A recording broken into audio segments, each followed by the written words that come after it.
खबरों में आप सभी का स्वागत है। आपके साथ मैं हूं स्वप्निल। अगले 20 मिनट में आपको देश दुनिया की 20 ऐसी खबरें बताने वाले हैं जो इस वक्त न केवल सुर्खियों में है बल्कि दिलचस्प भी हैं और अहम भी हैं। तो चलिए शुरू करते हैं 20 मिनट में 20 खबरों का सिलसिला। सबसे पहले देखते हैं राजस्थान की वो कौन कौन सी खबरें हैं जो इस वक्त अहम है। इस युवक का अपहरण जिस तरह से किया गया और जिस तरह से इस अपहरण की तस्वीरें वायरल हुई, उससे सबके होश उड़ गए। लेकिन हैरानी की बात यह है कि सरेआम हुए इस अपहरण कांड के आरोपी अब तक पुलिस की गिरफ्त से बाहर हैं।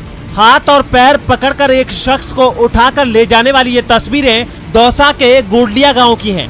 बताया जा रहा है कि 3-4 दिन पहले बाबू सिंह नरूका नाम के एक शख्स को जमीन विवाद की वजह से 2 लोग हाथ पैर पकड़कर उठा ले गए।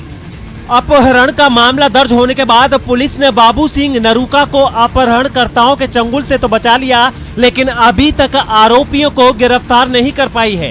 पीड़ित शख्स का कहना है कि जमीन विवाद में उनके ही गांव के लोग उन्हें उठाकर अपने घर ले गए और वहां उसका अश्लील वीडियो भी बना लिया। इतना सब होने और केस दर्ज कराने के बाद भी पुलिस आरोपियों को गिरफ्तार नहीं कर पाई है। उधर पुलिस का कहना है कि अभी इस मामले की जांच चल रही है। चारों एक राय होकर के आए। इन्होंने आकर के मेरे गुप्तांग पे फावड़े से प्रहार किया। मैं बेहोश हो गया और मुझे रोड से घसीटते हुए बैंक ऑफ बड़ौदा के सामने से ले जाकर के अपने मकान में बंद कर दिया। वहाँ मुझे प्लास्टिक के पाइप या डोरी से बांध करके मेरे कपड़े उतार दिए। महिलाओं के साथ उन्होंने कपड़े उतार करके वीडियो बनाया। दौसा में एक शादी समारोह में भोज खाने वाले 60 लोग फूड पॉइजनिंग का शिकार हो गए।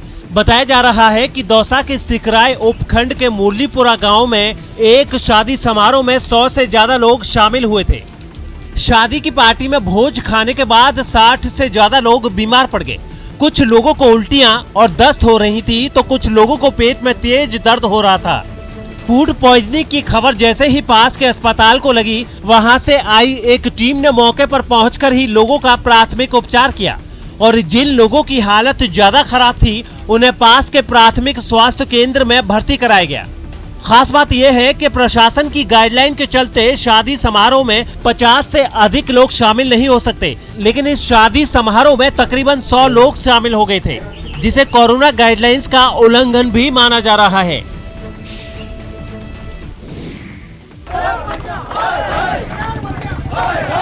अंधेरी रात में सड़क पर नारेबाजी कर रहे ये लोग पीने के पानी की किल्लत से परेशान हैं और पानी की मांग के लिए ही सड़क पर जाम लगाकर नारेबाजी कर रहे हैं। पानी के लिए अंधेरी रात में नारेबाजी की ये तस्वीरें अलवर की वीवीआईपी कही जाने वाली शालीमार सोसाइटी से आई हैं।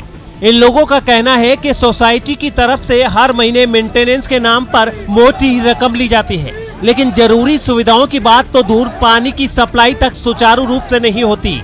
पानी की कमी से उन्हें अब इतनी परेशानी होने लगी है कि इस तरह नारेबाजी के अलावा उनके पास कोई और रास्ता नहीं बचा है। पानी की समस्या, बीच बीच में बिजली की भी समस्या रहती है, पर अब कई दिनों से तो इतनी समस्या हो रही है, सुबह उठो और न तो नल में पानी न किचन में पानी, कहीं कोई पानी नहीं। 3 साल से लगातार पानी की समस्या आ रही है जब से इन्होंने बिल्डिंगें बनानी ज्यादा शुरू कर दी। जोधपुर से सांसें रोक देने वाली तस्वीरें आई हैं। यहाँ एक पिकअप वैन बीच ट्रैक पर बंद हो गई थी और तभी पूरी रफ्तार से आई एक मालगाड़ी ने उसके परखच्चे उड़ा दिए। जोधपुर के फलौदी में हुए इस हादसे में कोई हताहत तो नहीं हुआ, लेकिन बोलेरो वैन के परखच्चे जरूर उड़ गए। इस हादसे को लेकर जो खबर सामने आई है उसके मुताबिक फलौदी तहसील के खरीवा टोल नाके पर टोल टैक्स बचाने के चक्कर में इस पिकअप वैन का ड्राइवर इसे कच्ची सड़क से लेकर जा रहा था। रास्ते में पड़ने वाले रेलवे लाइन को जब ये पार कर रहा था तभी बीच ट्रैक पर इसकी गाड़ी बंद हो गई। गाड़ी बंद होने और फिर मालगाड़ी को पास आते देख गाड़ी में बैठे सभी लोग आनन फानन में बाहर निकल गए और फिर तेज रफ्तार मालगाड़ी ने इस पिकअप वैन के परखच्चे उड़ा दिए। सभी लोग जानते हैं कि कच्चे रास्ते से रेलवे लाइन को पार करना कितना खतरनाक होता है, लेकिन कुछ लोग हैं कि चंद रुपए बचाने के चक्कर में मौत को दावत देने से नहीं चूकते।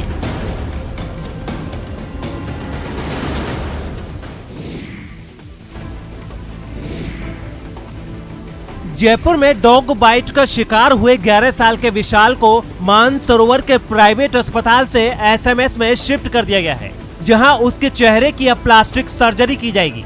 विशाल अजमेर रोड पर बने टैगोर नगर में रहता है और वहीं उस पर पिटबुल नस्ल के एक पालतू कुत्ते ने हमला कर दिया था। इस हमले में मासूम विशाल के शरीर पर 20 से ज्यादा गहरे जख्म हुए हैं। ठीक हो जाएगा, तू चिंता मत कर। डॉक्टरों के मुताबिक जब उसे अस्पताल लाया गया था तब उसकी हालत बेहद गंभीर थी। अभी क्रिटिकल है। जांघों की जो हड्डी है उसको भी काफी एक्सपोज किया, उसने चेहरे को काफी डैमेज किया है और एक दो जगह और भी उसको काफी। घायल बच्चे के परिवार की शिकायत पर पुलिस ने मामला दर्ज करके कुत्ते के मालिक को गिरफ्तार कर लिया है। हैरानी की बात यह है कि जयपुर में किसी भी नस्ल के कुत्ते को पालने के लिए लाइसेंस लेना अनिवार्य है, लेकिन कुत्ते के मालिक ने इस पिटबुल नस्ल के कुत्ते का ना तो नगर निगम में पंजीकरण करवाया और ना ही लाइसेंस लिया। जयपुर में एक अनुमान के मुताबिक 50,000 पालतू कुत्ते हैं, लेकिन कुत्ते रखने का लाइसेंस सिर्फ 700 लोगों के पास ही है।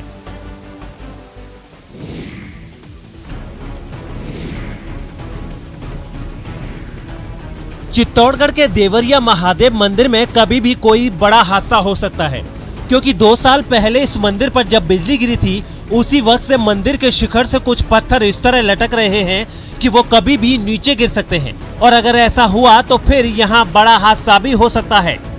बताया जा रहा है कि मंदिर में बिजली गिरने की खबर 2 साल पहले ही पुरातत्व विभाग को दे दी गई थी, लेकिन पुरातत्व विभाग की ओर से 2 साल से ना तो इस मंदिर के मरम्मत का काम शुरू कराया गया और ना ही यहाँ त्वरित चालक लगाकर आकाशीय बिजली से बचाव का इंतजाम किया गया है। चित्तौड़गढ़ के दूसरे ऐतिहासिक विरासत के साथ साथ इस मंदिर के रखरखाव की जिम्मेदारी भी पुरातत्व विभाग के पास ही है, लेकिन उसके अधिकारी ऐसे नींद में सोए हैं कि 1000 कोशिश के बाद भी उनकी नींद टूट नहीं रही। हालांकि चित्तौड़गढ़ के कीर्ति स्तंभ की मरम्मत और वहां त्वरित चालक लगाने की खबर से लोगों को उम्मीद जगी है कि देवरिया महादेव मंदिर की भी मरम्मत का काम जल्द शुरू होगा। तो विभाग है, अभी आए थे पत्थर एक तरफ किए थे, बाद में इन्होंने आवाते कि कहा था कि हम वापस मरम्मत करवाएंगे, मगर अभी तक कुछ हुआ तो नहीं है।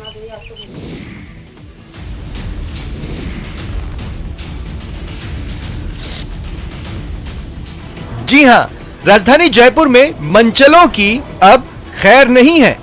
पब्लिक ट्रांसपोर्ट में चलने वाले मंचले अब बचेंगे नहीं, क्योंकि निर्भया स्क्वाड ने कमान संभाल ली है।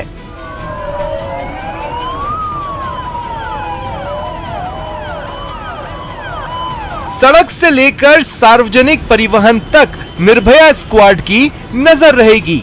सशक्त नारी सुरक्षित नारी अभियान के तहत additional police commissioner Rahul Prakash ने निर्भया स्क्वाड को रवाना किया।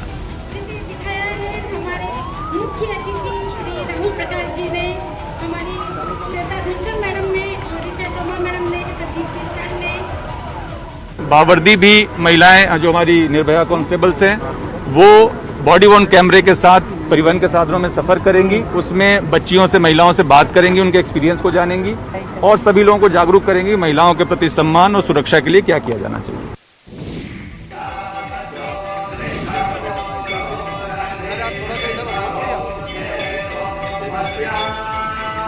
कोविड गाइडलाइन की वजह से अलवर में भगवान जगन्नाथ महाराज और माता जानकी का वरमाला महोत्सव बहुत ही सादगी से मनाया गया।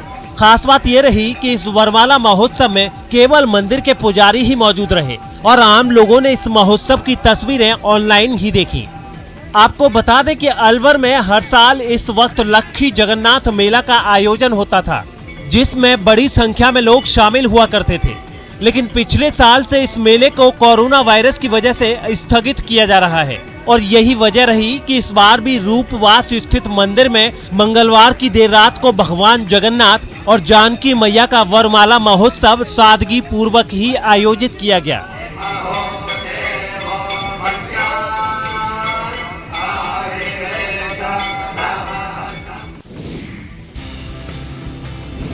पढ़ने पढ़ाने का शौक जब जुनून बन जाए तो उसकी एक तस्वीर ऐसी भी हो सकती है। अजमेर के आना सागर चौपाटी पर लोगों की ये भीड़ उस ट्रक के पास लगी है जिस ट्रक को कुछ दोस्तों ने चलती फिरती लाइब्रेरी में बदल दिया है। वो भी एक ऐसी लाइब्रेरी जहां लोगों को अपनी पसंद की किताबें खड़े खड़े पढ़ने की सुविधा मिल जाती है। खास बात यह है कि ये लाइब्रेरी ऑन व्हील्स की जगह रोजाना बदलती रहती है ताकि इस लाइब्रेरी तक पहुंचने के लिए किसी को ज्यादा मेहनत ना करनी पड़े और सबको उनके इलाके में घर के पास पढ़ने के लिए किताबें मिल जाएं। अजमेर में लाइब्रेरी ऑन व्हील्स का आइडिया अजमेर के ही रहने वाले बिपिन और उसके 4 दोस्तों का है। किताबें जो देना चाहते हैं और किताबें जो लेना चाहते हैं, हम दोनों की मदद कर रहे हैं। हमारा मेन उद्देश्य ये है कि जो कार्बन फुटप्रिंट है वो कम हो और रीयूज़ का जो है वो लोगों में बढ़े कि किताबें एक बार नहीं, 2 बार नहीं, 4 बार यूज़ कर सकते हैं। इस लाइब्रेरी ऑन व्हील्स की सबसे खास बात यह है कि इसे एक बुक बैंक का भी रूप दिया गया है जहां से अभिभावक अपने बच्चों की पुरानी किताबों के बदले मुफ्त में नई क्लास की किताबें भी ले सकते हैं और लोग इसका फायदा भी उठा रहे हैं। जिन बुक्स को वो पढ़ चुके हैं स्कूल में उन्होंने पढ़ लिया, कॉलेज में पढ़ लिया, लेकिन अब वो उनके बाद में उनके काम की नहीं है, लेकिन निश्चित रूप से वो बुक्स उस क्लास में आने वाले दूसरे बच्चों के काम के आ सकती है। इस थीम को लेकर, इस प्रेरणा के साथ इन्होंने ये कैंपेन शुरू किया है।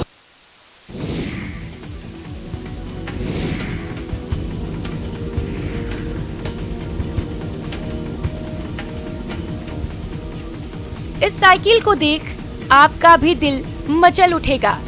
एक बार इस साइकिल को चलाने का मन जरूर करेगा। ये साइकिल इतनी खास जो है, महज 30 पैसे की लागत से 1 किलोमीटर चलती है, बिना पैडल मारे 25 किलोमीटर तक नॉन स्टॉप।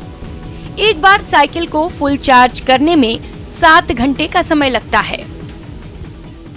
इसमें 2 बैटरी लगाई है हमने 12 वोल्टेज की और 17 एम्पीयर हर्ट्ज की लगाई है। इन्हें सीरीज में जोड़ के हमने 100 वोल्टेज बना दिया इन्हें।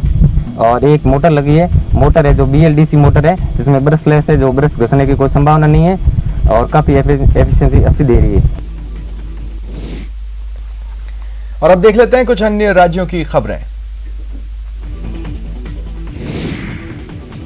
दिल्ली पुलिस के DCP SK सिंह और उनकी पत्नी पर एक ASI के परिवार से मारपीट और धमकाने का आरोप लगा है, जिसकी शिकायत ASI के परिवार ने मुखर्जी नगर थाने में की। इस शिकायत के बाद इस मामले में DCP और उनकी पत्नी पर केस भी दर्ज कर लिया गया। बताया जा रहा है कि दोनों ही परिवार दिल्ली के new police lines Kingsway camp इलाके में आमने सामने रहते हैं और ये भी बताया गया कि इनके बीच पार्किंग को लेकर विवाद है, जिसके कुछ वीडियो भी सामने आए, जिसमें एक वीडियो तो इसी महीने की 18 तारीख का बताया गया है, जिसमें DCP की पत्नी ASI के परिवार से गाली गलौज करते हुए ताला फेंककर हमला करती दिखाई दी।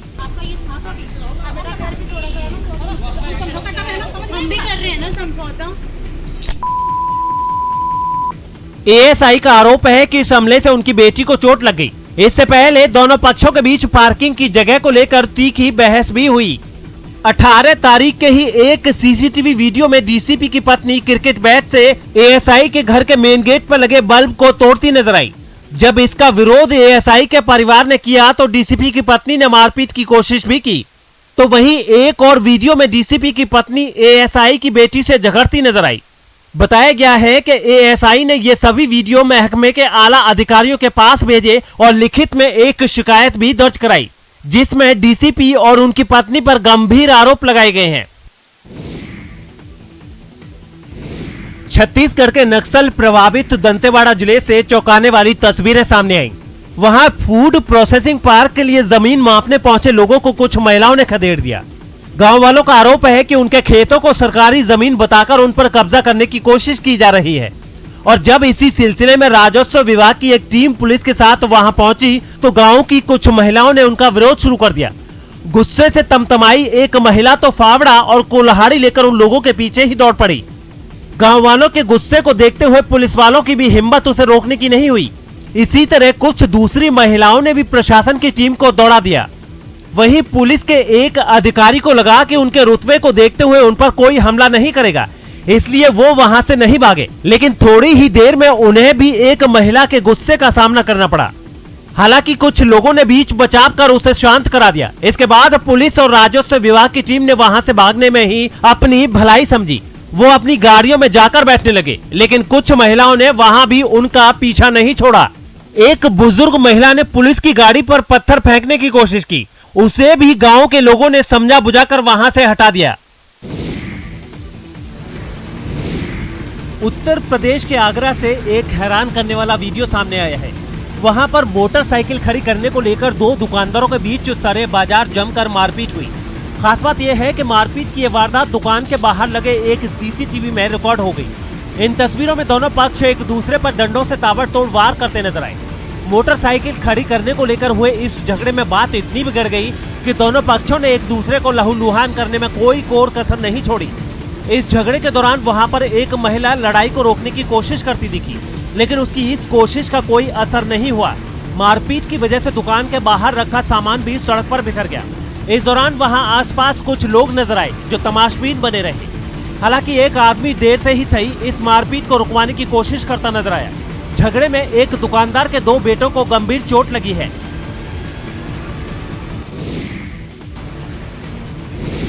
आंध्र प्रदेश के विशाखापट्टनम से हैरान करने वाली तस्वीरें सामने आई हैं। वहां प्रशासन की कार्रवाई के खिलाफ इलाके के टीडीपी विधायक ने प्रदर्शन किया। इस प्रदर्शन की नौबत तब आई जब एक स्कूल के आसपास बनी अवैध दुकानों को तोड़ने के लिए नगर निगम के कर्मचारी वहां पहुंचे, जिसकी जानकारी मिलते ही दक्षिण विशाखापट्टनम से टीडीपी विधायक वासुपल्ली गणेश कुमार भी अपने कई समर्थकों के साथ वहां पहुंच गए। वो लोग नगर निगम की कार्रवाई का विरोध करते हुए खुदाई करने वाली मशीन के सामने ही जमीन पर बैठ गए। साथ ही प्रशासन और सरकार के खिलाफ नारे लगाने लगे। हालांकि वहां मौजूद पुलिस ने कई बार उन लोगों को हटाने की कोशिश की, लेकिन वो टस से मस नहीं हुए। उन्होंने सरकार से अपने लिए अलग व्यवस्था करने की मांग की और तब तक वहीं प्रदर्शन करने की धमकी भी दी। विधायक की मौजूदगी में लोगों के इस रुख को देखते हुए प्रशासन को अपनी कार्रवाई बीच में ही रोकनी पड़ी। हालांकि इससे पहले कुछ अवैध दुकानों को तोड़ा जा चुका था, जिसके बाद सड़क पर सामान बिखरा हुआ दिखाई दिया।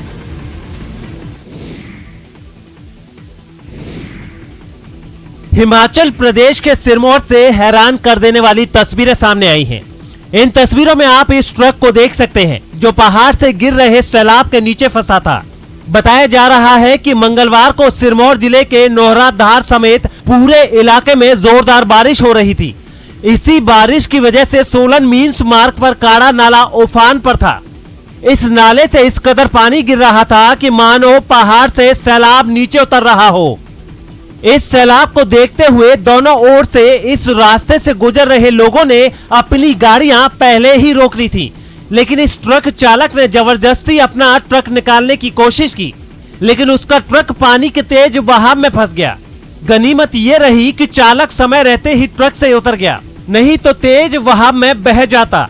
यहाँ के लोगों का कहना है कि करीब 2 साल पहले से यहाँ पुल का निर्माण कार्य चला हुआ है, लेकिन ठेकेदार की लेट लतीफी के चलते पुल का काम लटका हुआ है और जब जब बारिश होती है तो यहाँ का हाल बेहाल हो जाता है।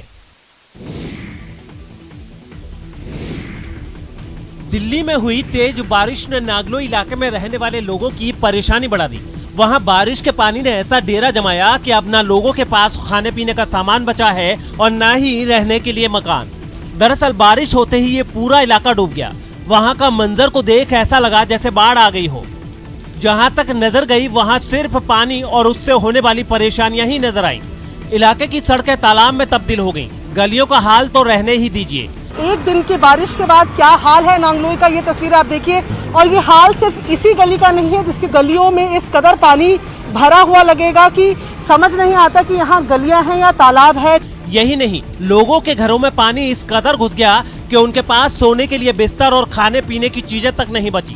इनके जरा भी समझ नहीं आ रहा इनको। मेरे बच्चे भूखे बैठे, मैं भूखे खराब हो गया मेरा। कुछ लोग तो इलाके में हुए इस जल भराव से इतना नाराज हुए कि वो पानी में ही बैठकर सरकार के खिलाफ नारे लगाने लगे। इस बिगड़े हालात के लिए उन्होंने सरकार को खूब कोसा। बड़े नालों की सफाई अभी तक नहीं हुई है। बड़े नालों की सफाई ना होने के कारण आज इतना पानी भराव यहाँ पे है। गर्मी से राहत के लिए जिस बारिश का इन लोगों को लंबे वक्त से इंतजार था, वो अब उनके लिए मुसीबत का सबब बन गई है।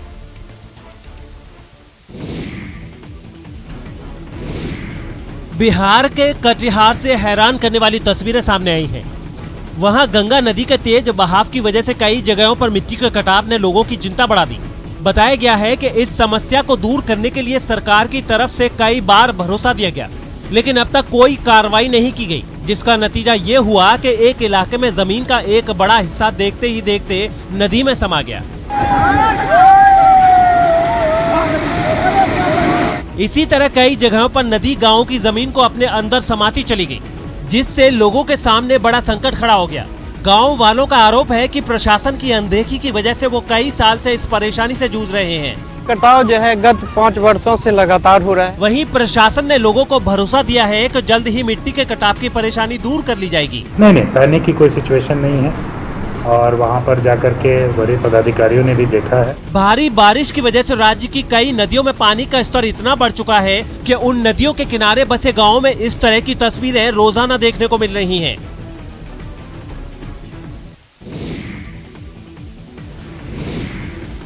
जम्मू कश्मीर के कठुआ जिले से रोंगटे खड़े करने वाली कुछ तस्वीरें सामने आई हैं। वहां एक नदी के बीच फंसे 5 लोगों को वायुसेना के जवानों ने सही सलामत बचा लिया, जो वहां की एक नदी में अचानक पानी बढ़ने से फंस गए थे। इन लोगों के नदी में फंसने की सूचना जैसे ही वायुसेना को दी गई, वैसे ही उसका एक हेलीकॉप्टर इन लोगों को बचाने के लिए मौके पर पहुंचा, जिसके बाद एयरफोर्स के जवानों ने सीढ़ी की मदद से इन लोगों को हेलीकॉप्टर पर चढ़ाया। बचाए गए लोगों में कुछ बच्चे भी नजर आए। जिस वक्त इस रेस्क्यू ऑपरेशन को अंजाम दिया गया, उस वक्त नदी में पानी का बहाव बहुत तेज था, लेकिन गनीमत यही रही कि बचाए गए लोग पानी की गिरफ्त में नहीं आए और वो सभी नदी के बीच एक ऊंचाई वाली जगह पर मौजूद रहे। इस पूरे बचाव अभियान को देखने के लिए नदी के आसपास कुछ लोग भी नजर आए। और अब देख लेते हैं कुछ अंतर्राष्ट्रीय खबरें। दिग्गज ई कॉमर्स कंपनी अमेज़न के फाउंडर जेफ बेजोस ने अपनी ही कंपनी के रॉकेट से अंतरिक्ष यात्रा कर नया इतिहास रच दिया है। उनकी स्पेस कंपनी ब्लू ओरिजिन का ये पहला इंसानी मिशन था और इसी के साथ अंतरिक्ष में टूरिज्म के दरवाजे भी खुल गए, जिसके लिए खुद बेजोस अपने 3 साथियों के साथ अंतरिक्ष के लिए रवाना हुए। इससे पहले न्यू शेफर्ड नाम के उस रॉकेट की अच्छी तरह जांच की गई। जल्दी ही जेफ बेजोस, उनके भाई और 2 दूसरे अंतरिक्ष यात्रियों को वहां लाया गया। ये सभी लोग रॉकेट के ऊपरी हिस्से में मौजूद एक खास तरह के कैप्सूल में सवार हो गए। सारी तैयारियां पूरी होने के बाद काउंटडाउन शुरू हुआ, जिसके बाद रॉकेट लपटें छोड़ते हुए आसमान की तरफ बढ़ने लगा। जल्दी ही ये रॉकेट पृथ्वी से करीब 100 किलोमीटर की ऊंचाई तक पहुंच गया।